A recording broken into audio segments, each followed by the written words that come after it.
Education কাকে বলে, কাকে বলে, কি ডেভেলপমেন্ট করলে এডুকেশন হয়, শিক্ষা হয়? বডি, মাইন্ড অ্যান্ড সোল, তিন জিনিস উৎকর্ষ হলে তার শিক্ষা বলে। শরীর, মাইন্ড মানে দিমাগ, সোল মানে দিল, দেহ, মন, আত্মা, বুদ্ধি, বিবেচনা, বিবেক, এটা যার ডেভেলপ, উৎকর্ষ হয়, সুন্দর হয়, এটাকে সে শিক্ষা বলে। আলহামদুলিল্লাহ আমরা তো সরকারি মাদ্রাসায়ও পড়ছি, কওমি মাদ্রাসায়ও পড়ছি, কুমিল্লা ভিক্টোরিয়া কলেজ থেকে মাস্টার্স পাস করছি, কাজে আমি বুঝলেন বুঝি। আলহামদুলিল্লাহ, এই জন্য বললাম ছেলেরা, এই তুঙ্গুরে বললাম না, নিজের পরিচয় নিজে ঠিক কর। এক তো মূর্খ, হেও কিছু জানে না, আর শুধুই কেবল কাগজ কলমের পণ্ডিত তাকে নয়, কারণ কাগজ কলমে অনেক কিছুই পণ্ডিতি কথা লেখা আছে, মাঠে যে কাজ করে সে বোঝে বিষয়টা বাস্তবায়ন করা কত কঠিন। আপনি বললেন, আমি অনেক সময় মাহফিলে গেলে অনেক সময় অনেকে বলে হুজুর এই এই বিষয় একটু বলে দিয়ে, আমরা এলাকায় এটা বেশি। এখন প্রশ্ন হলো, গুনাহ নাফরমানি চলতেছে 20 বছর ধরে এক মানুষের জীবনে, আমি একবার বলেই এই 20 বছরের জমানো গুনাহ এটা পাল্টায় দেওয়া এত সহজ? এটার জন্য কি পরিমাণ লাগাতার মেহনত দরকার। আল্লাহ তাআলা নবী সাল্লাল্লাহু আলাইহি ওয়াসাল্লামকে 23 বছর দিবানিশি মেহনত করিয়ে এটা আমাদের সামনে দেখাইছে। আমার বন্ধুর জন্য আমি কি পরিমাণ কষ্ট, মেহনত, মুজাহাদা দ্বীনের জন্য করাইছি। তোমরা কি তায়েফের ময়দানে যখন রক্ত ঝরে পাথরের আঘাতে রাসূলুল্লাহ সাল্লাল্লাহু আলাইহি ওয়াসাল্লাম, তখন কি আল্লাহ ছিলেন না? তো কি পরিমাণ আল্লাহ তাআলা বন্ধুকে রক্ত ঝরিয়েছে দ্বীনের জন্য, মানুষকে আল্লাহর পথে ফেরাবার জন্য। আমরা কিতাবে পড়ছি, তারিখের কিতাবে আছে, যেদিন আল্লাহ নবী সাল্লাল্লাহু আলাইহি ওয়াসাল্লাম রক্তাক্ত হয়ে পাথরের আঘাত জর্জরিত হয়ে তায়েফ থেকে ফিরে আসতেছিলেন, তো পথিমধ্যে নাখলা নামক একটা জায়গায়, একটা খেজুর আঙ্গুরের বাগানে আল্লাহ নবী সাল্লাল্লাহু আলাইহি ওয়াসাল্লাম রাত্রিতে অবস্থান করছেন। ওই সময় রাত গভীরে নবী সাল্লাল্লাহু আলাইহি ওয়াসাল্লাম চোখের পানি ফেলে আল্লাহ তাআলার কাছে দোয়া করছেন। ওই দোয়ার মধ্যে একটা কথা নবীজি সাল্লাল্লাহু আলাইহি ওয়াসাল্লাম বলছেন, মাওলা আপনি আমারে কার কাছে পাঠান, যারা তাদের নবীকে এভাবে পাথর মারে, এটা কেমনে সম্ভব? তাইলে কি পরিমাণ ব্যথা আল্লাহ নবী সাল্লাল্লাহু আলাইহি ওয়াসাল্লাম সহ্য করেছেন। এই জন্য বললাম, আসলে যখনই যে যে কাজ করে, অভিজ্ঞতা যার হয় সে বুঝে বিষয়টা কিভাবে ফলপ্রসূ হবে, কার্যকর। তো আমারও এই ছোট্ট অভিজ্ঞতা নেই, অমনোযোগী মানুষ, গাফেল মানুষ, এই বসে বসে কদ্দুর জুড়ায়, কদ্দুর ওয়াজ শোনে, এই মানুষের আসলে সত্যিকার কোনো পরিবর্তন হয়। বসে বসে দেখবেন বুট খায়, এখানে তো মসজিদ, ওই যে বড় প্যান্ডেলে যখন মাহফিল হয় শীতকালে, ওই ছেলে পেলে 3টা 4টা মিলে ওয়াজ শোনে, বুট খায়, এরকম ফিকা মারতেছে, শুনতেছে, ঠ্যাং ছড়াইয়া বলছে, কাইতিয়া বইছে, সিদ্ধিয়া বইছে, মানে সদর বদর, বুঝছেন? এদের কোনো পরিবর্তন, এই আসে বসে, জাহেল বসছে, জাহেল বসছে, মানে যেমন ছিল দাখালা জাহেলা খারাজা জাহেল, ঢুকছেও জাহেল, বেরো হয়েছে কি যেমন ছিল তেমন। এই কারণ যথাযথ মনোযোগ, যথাযথ আন্তরিকতা, আগ্রহ, গ্রহণ করার একটা মানসিকতা থাকতে হবে। যে মানুষ বড় হয় দুনিয়ার লাইনে, তার ছোটবেলার থেকেই ওই একটা চেহারা সুরত কথাবার্তা চলাফেরা দেখে মানুষ বুঝে কয়, পরে মানুষে কয় ছোটবেলায় বুঝছি তেরে দিয়ে কিছু, ঠিক না?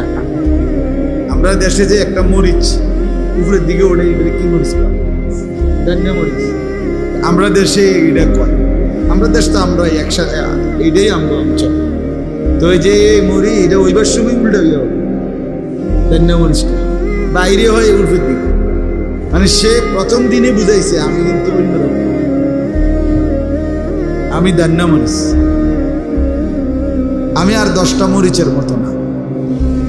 আমারে ভুলবা বুঝো, আমি শুরুই বুঝাই দিলাম আমি ভিন্ন। এই জন্য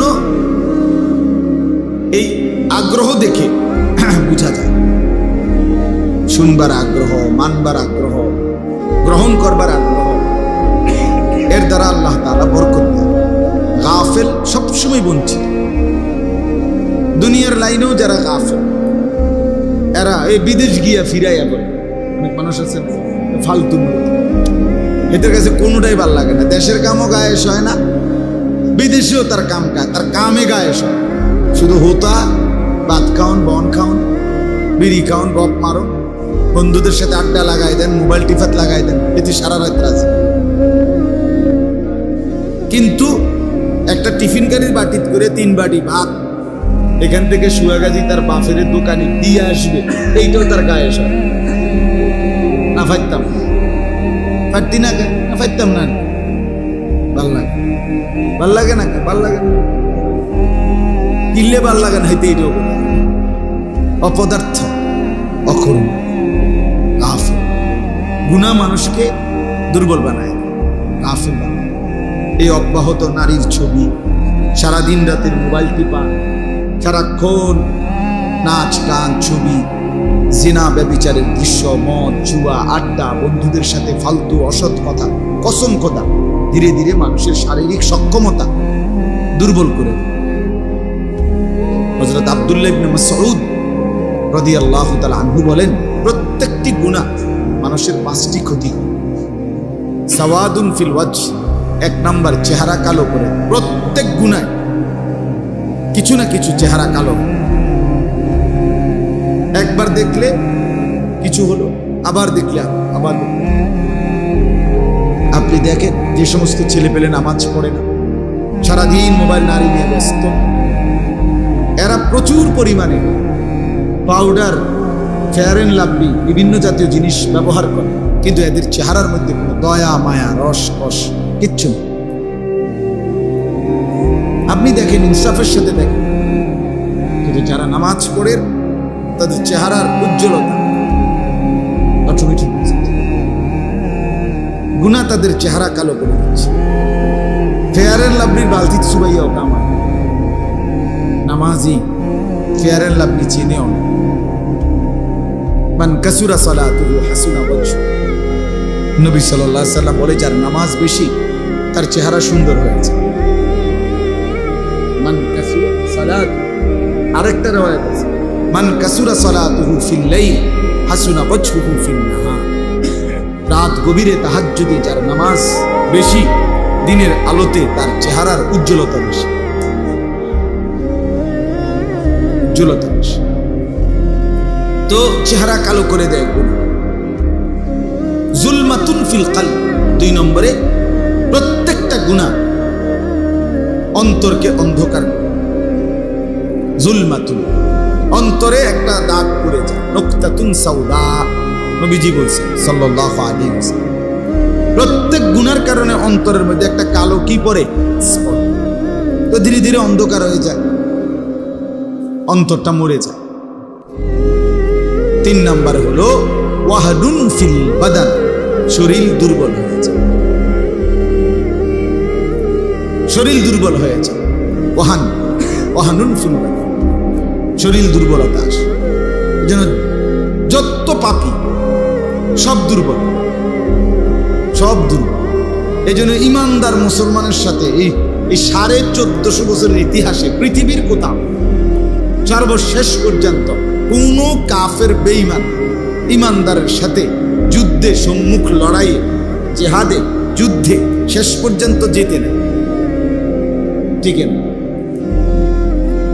এটা সত্য, পরীক্ষিত। আজকে 8 মাসের উপরে, অক্টোবর, নভেম্বর, ডিসেম্বর, জানুয়ারি, ফেব্রুয়ারি, মার্চ, এপ্রিল, মে, 8 মাস সামান্য কয়টা অস্ত্র নিয়ে মাটির নিচে ফিলিস্তিনের হামাসের মুজাহিদরা, এত বড় সুপার পাওয়ার ইসরায়েল, পারমাণবিক শক্তির অধিকারী। ইসরায়েলের জনগণ যতজন, যুদ্ধও ততজন। ইসরায়েলের নারী যতজন, পুরুষ যতজন, ততজনই যোদ্ধা। মানে তাদের জন্য সামরিক ট্রেনিং বাধ্যতামূলক। এনআইডি কার্ড নিতে হইলে সামরিক ট্রেনিং নিতে হবে। নারী পুরুষ সবার জন্য বাধ্যতামূলক আইন এই ইহুদিদের, ইসরায়েলে। বুঝেন না? এই পরিমাণ পৃথিবীর সবচেয়ে বেশি অস্ত্র ক্রেতা ইসরায়েল। পৃথিবীর সর্বশেষ অত্যাধুনিক অস্ত্রটাও ইসরায়েলের কাছে আছে। ইসরায়েলের না জানাই কোনো অস্ত্র নেই। বিশ্ববাজারে কোনো অস্ত্র ইসরায়েলের আগে কেউ কিনেও না। সারা পৃথিবীতে মাল্টি ন্যাশনাল যত কোম্পানি আছে, আন্তর্জাতিক বহুমাত্রিক যত কোম্পানি, বহুজাতিক, সমস্ত কোম্পানি বিশেষ স্পেশাল শোরুম, স্পেশাল অফিস ইসরায়েলের তেল আবিবে আছে। ইসরায়েলের যেটা রাজধানী, ইসরায়েলের রাজধানী তেল আবিবের ব্যাপারে তুমি এখন মোবাইলে খুলে দেখো, মানে লেখা আছে এটাই একমাত্র পৃথিবীতে একটি ভিন্নতম শহর যেই শহরে কখনো রাত হয় না। ইসরায়েলের ওই শহরে কখনো কি হয় না, মানে কি মানে না, মানে হইল 24 ঘন্টায় কোনো না কোনো শিফটে ওইখানে কাজ চলে। এইটারে কয় রাত হয় না, মানে রাত তো হয়, অন্ধকার কি আর না হয়নি। মানে বুঝাইছে যে ওইখানে কর্মবিহীন কোনো ঘন্টা নাই। আমাদের যেমন এখন 14 গ্রামের কোনো অফিসে এখন এই মুহূর্তে ডিউটি চলতেছে, সরকারি কথার কথা, সবাই তো এখন ছুটি, সকালে শুরু, বিকালের ভিতরে সব কি হয়ে যায়, ক্লোজ হয়ে। ওইখানে 24 ঘন্টায় কোনো ক্লোজিং নেই। কোনো না কোনো গ্রুপ বাই সিরিয়াল শিডিউলে কাজ করতেছে। তাহলে কত, আরো কয়টা বলুন, তাদের একটা মিনিট তারা ফালতু খেলাধুলায় নষ্ট করে। পৃথিবীতে কোনো আন্তর্জাতিক খেলোয়াড় ইসরায়েলের নাই। বলেন একজন খেলোয়াড়ের নাম বলেন। হেগো টাকা নাই তো হেগো নাই কেন খেলো? আন্তর্জাতিক একজন ফুটবল খেলোয়াড় নাই, আন্তর্জাতিক একজন ক্রিকেট মানসম্মত নাই, না এ কামেই নাই, এর কাজেই নেই। এই বিষয়ের সাথে তাদের কোনো সম্পর্ক, সারাক্ষণ কাজ কাজ কাজ, ওয়ার্ক ওয়ার্ক ওয়ার্ক, শুধু মেহনত। কিন্তু এরপরেও আজকে 8 মাস লাগাতার মুসলমান ইমানদার মুজাহিদরা মাটির নিচে, কদ্দুর নিচে, এইটাও বাইর করতে পারে না।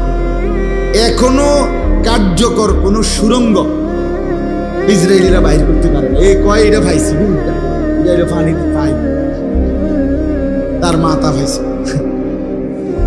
মানে কার্যকর কিছু করতে পারে না। এখনো 8 মাসে এই মুজাহিদদের এক বিন্দু সাহস কমাইতে পারে। সুবহান। হ্যাঁ, শেষ পর্যন্ত আজ কিংবা কাল আমরা শুনবই, আমরা বাঁচো আর তোমরা বাঁচো, শুনবাই যে ইনশাআল্লাহ ফিলিস্তিনের গাজা, ফিলিস্তিনে বাইতুল মুকাদ্দাস, মসজিদে আকসা ইসলামের বিজয়ের পতাকা উঠছে। কোনো সন্দেহ না, কোনো সন্দেহ, এটাই নিশ্চিত, এটাই। ওয়া আনতুমুল আ'লাউনা ইন কুনতুম মুমিনিন। আল্লাহ বলছে ঈমান বুঝায় দাও, বিজয় বুঝে নাও। তোমাদের ঈমান বুঝায় দাও, আমার থেকে কি বুঝে নাও। ওয়া আনতুমুল আ'লাউন, তোমরাই বিজয়। আল ইসলামু ইয়ালু, নবী সাল্লাল্লাহু আলাইহি ওয়াসাল্লাম স্পষ্ট হাদিস, ওয়ালা ইউলা আলাইহি, ইসলামই বিজয়ী থাকবে। ইয়ালু মানে উলু, উঁচে থাকবে। ওয়ালা ইউলা আলাইহি, চিরন্তন ভাবে, চূড়ান্ত ভাবে ইসলাম কখনোই হারবে না।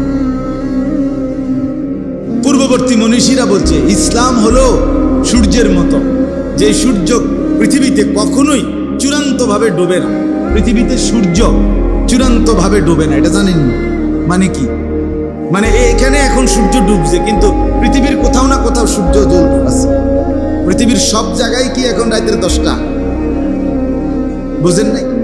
সূর্য চূড়ান্ত ভাবে কি হয় না, ডুবে না। তখন এখানে না ডুবছে, আর এখানে উঠে রয়েছে।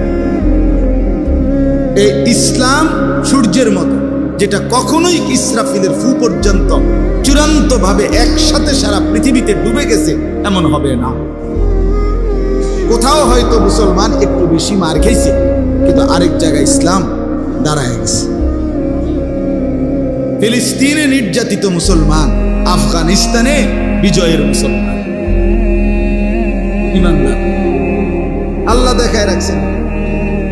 এই জন্য বললাম, কি জন্য বলতেছিলাম, যে মোমেন, নেককার, বন্দিগিওয়ালা সব সময় শক্তিশালী, সাহসী। বেঈমান সব সময় দুর্বল। যার মনে করেন যার মধ্যে পাপ আছে, কুফর আছে, শিরিক আছে, নাফরমানি আছে, সে দুর্বল। সে পারবে না ইমানদারদের সাথে। ইমানদারদের সাথে এটা একবারে সত্য কথা। এ স্বাভাবিকভাবেও কোন অস্ত্র মস্ত্র লাড়িমাড়ি ছাড়াও এ হুজুরের লগে অন্যরা পারত না, পারবেই না মিয়া। এই জন্য হুজুর শুধু আগ করলেই সবাই গেরাও দিয়ে ধরে লাইবেন না। আর বুঝে যে হুজুর লইরে উঠলে অসুবিধা। হ্যাঁ, এই জন্য হুজুর থামাবেন লেগা। কখনো জঙ্গি, কখনো উগ্রবাদী, কখনো মৌলবাদী, কখনো এই হয়েছে, কাশছে, আসছে, সর্দি হয়েছে, কাশি হয়েছে, কত কথা বলে। উদ্দেশ্য একটাই, হুজুর যাতে মাতাল গিনা না, আলেম যাতে মাতাল গিনা, বুঝছেন? এই জন্য এটা দোস্ত তোমাদেরকেও বলি, আলহামদুলিল্লাহ যে কয়জন ছেলে বসছে তোমগরও বলি ভাই, প্রত্যেকটা গুনাহ চেহারা দেখলেই বোঝা যায় দোস্ত, চেহারা দেখলেই বোঝা যায়। নারী দেখো কতক্ষণ, হ্যাঁ বোঝা যায়। মোবাইলের অশ্লীল ছবি দেখো কতক্ষণ, হ্যাঁ বোঝা যায় ভাইয়া। যে চেহারা নামাজ নাই, এটা যে হাইওয়ান জানোয়ারের চেহারা, এটা বুঝাই যায়। যে কপালে সেজদা নাই, এটা যে মানুষ না, এটা বুঝাই যায়। কোনো সন্দেহ নেই, কোনো সন্দেহ। বেনামাজি ভিন্নই হয়, বেনামাজি মানুষ হয়। যার কপালে সেজদা নাই তাকে মানুষ বলে না। হ্যাঁ, এটাই কথা। ওমা খালাকতুল জিন্না ওয়াল ইনসা ইল্লা লিয়াবুদুন, এটা নফি ইস্তিসনা। আরবি ভাষার গ্রামারের একটা নিয়ম আছে, নফি ইস্তিসনা হসর বুঝে। আমি মানুষকে বানাই নাই অন্য কোন উদ্দেশ্যে, বানাইছি ইবাদতের উদ্দেশ্যে। তো যেটার মধ্যে ইবাদত, মানুষ মানেই ইবাদত করবে। এখন মানুষকে বানাইছেই না অন্য কোনো কারণে, তাহলে যেটা ইবাদত নাই, যেটা এটা কোনো মানুষের জাতে নাই। যেই হরণ মাউতে কথাও আইয়ে না, খটর খটর করছি বহুত কোন মনে করে এটার আওয়াজ আইয়ে না। তুই বেড়ায় মাইক অপারেটরের মানুষে কি করবি, তোর এটা মাইকো না মাইকের জাত পিছা দিয়ে বলবে কিনা কোন, কারণ যে উদ্দেশ্যে এটা, সেই উদ্দেশ্য হচ্ছে না।